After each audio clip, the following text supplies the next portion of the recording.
अपनी पूरी कुव्वत के बावजूद अल्लाह के घर को एक जर्रा बराबर भी नुकसान ना पहुंचा सका। हाथी भी आए, लश्कर भी आए, मगर काबा महफूज रहा,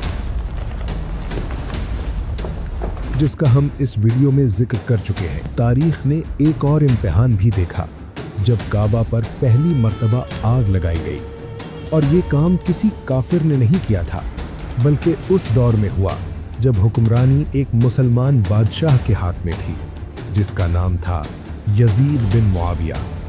यजीद के बादशाह बनते ही इस्लाम की तारीख का सबसे दर्दनाक सफ़ा लिखा गया।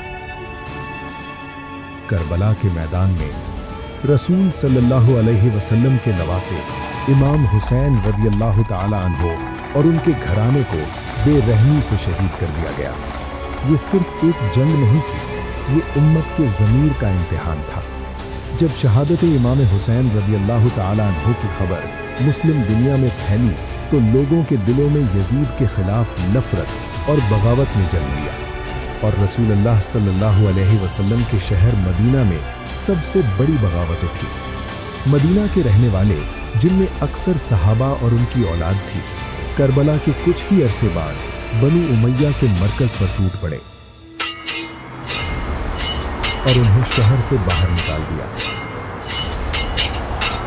जब ये खबर बनी उमैया के कैपिटल दमिश्क पहुंची तो यजीद का गुस्सा फट पड़ा। उसने फौरन अपनी फौज को हुक्म दिया, मदीना पर हमला करो, 3 दिन का वक्त दो। अगर मदीना वाले मुझे बादशाह न माने तो शहर में घुसकर जो चाहो करो।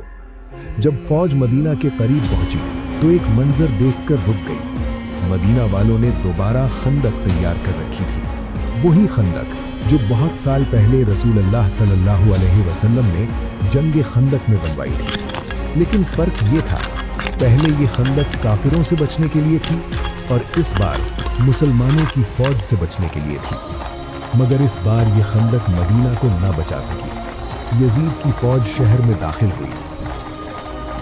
3 दिन तक कत्लो गारत, घरों की लूट मार, रसूल सल्लल्लाहु अलैहि वसल्लम के शहर मदीना की बेहुरमती, और कुछ तारीखी किताबों में यहाँ तक लिखा है कि मदीना में औरतों पर भी जुल्म किया गया। ये इस्लाम की तारीख का सबसे शर्मनाक मंजर था।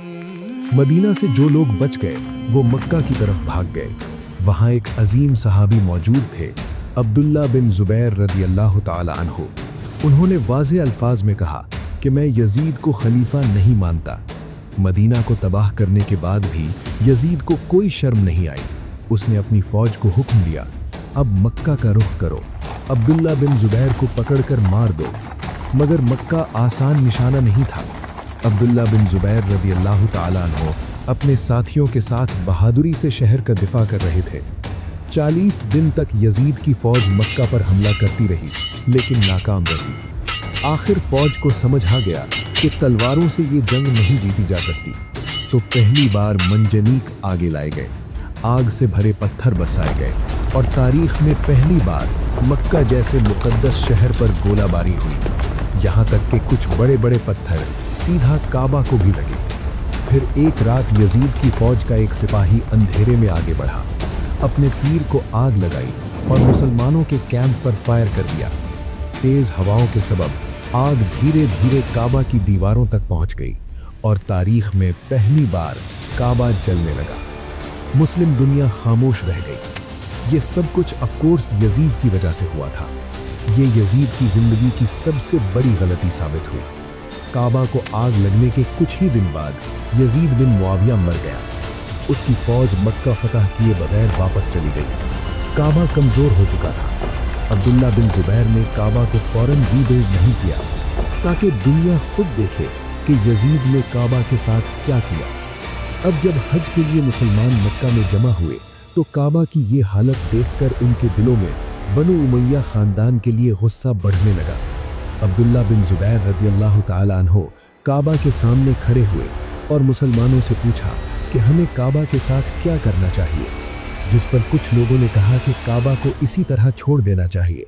लेकिन अब्दुल्ला बिन जुबैर रदियल्लाहु ताला अन्हु ने कहा कि नहीं, कितनी अजीब बात है कि जब हम में से किसी के घर को आग लगे तो हम उसे ज़रूर ठीक करेंगे, लेकिन अब जब अल्लाह के घर को आग लगाई गई तो हम उसे ऐसे ही छोड़ देते हैं। जिसके बाद अब्दुल्ला बिन जुबैर रज़ी अल्लाह ताला अन्हु ने खुद काबा को दोबारा बनाना शुरू किया और काबा को ऐसा नहीं बनाया जैसा आज है, बल्कि काबा के साइज को बढ़ाकर काबा को उस तरह बनाया जैसे इब्राहीम अलैहिस्सलाम ने बनाया था। यजीद ने अपनी 3 साल की हुकूमत में 3 बड़े काम किए थे: करबला, मदीना पर हमला और काबा को आग लगाना। उसके बाद उसका बेटा मुआविया कुछ अरसे खलीफा रहा, जो बीमारी की वजह से वफात पा गया। लेकिन यजीद का ये बेटा इतना ज़बरदस्त लड़का था कि उसने अपने मरने से पहले ऐलान कर दिया था कि मैं अपने बाद किसी को खलीफा नहीं बनाऊंगा। मुसलमान खुद ही अपना नया खलीफा चूज करेंगे, जैसे पहले खिलाफत में हुआ करता था। तो अब उसके मरते ही दुनिया में एक ऐसी सिचुएशन बनी कि दुनिया में मुसलमानों का कोई भी खलीफा नहीं था। ये देखकर मुसलमान बनु उमय्या को छोड़कर मक्का में अब्दुल्ला बिन जुबैर रज़ी अल्लाह ताला अन्हु के हाथ पर बैत करने लगे और उन्हें मुसलमानों का नया खलीफा चुना गया। और अब्दुल्ला बिन जुबैर रज़ी अल्लाह ताला अन्हु की खिलाफत आहिस्ता आहिस्ता इस पूरे इलाके पर फैल गई। अब अक्सर मुसलमान अब्दुल्ला बिन जुबैर रज़ी अल्लाह ताला अन्हु को अपना खलीफा तस्लीम कर चुके थे, लेकिन कुछ ख़ानदान अब भी मुखालफत पर कायम रहे, जिनमें ऑफकोर्स टॉप पर एक ही ख़ानदान था, बनु उमय्या।